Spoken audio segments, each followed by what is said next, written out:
मी गुलाबराव रेवाबाई रघुनाथ पाटील ईश्वर शाख शपथ घेतो की कायद्याद्वारे स्थापित झाले आहे अशा भारताच्या संविधानाबद्दल मी खरी श्रद्धा व निष्ठा बाळगेन।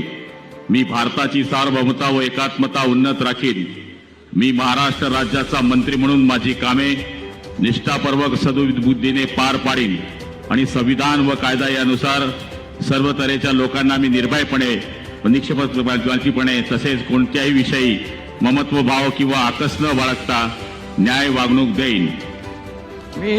मी गुलाबराव रेवाबाई रघुनाथ पाटील ईश्वर शाख शपथ घेतो की महाराष्ट्र राज्याचा मंत्री म्हणून माझ्या विचारार्थ आणली जाईल किंवा मला ज्ञात होईल अशी कोणतीही बाब असा मंत्री म्हणून माझी कामे यथायोग्य पार पाडण्यासाठी आवश्यक असेल ते खेरीज करून एरवी मी कोणत्याही व्यक्तीला किंवा व्यक्तींना प्रत्यक्षपणे व प्रत्यक्षपणे कळवणार नाही किंवा त्यांच्याकडे उघड करणार नाही। जय हिंद, जय महाराष्ट्र।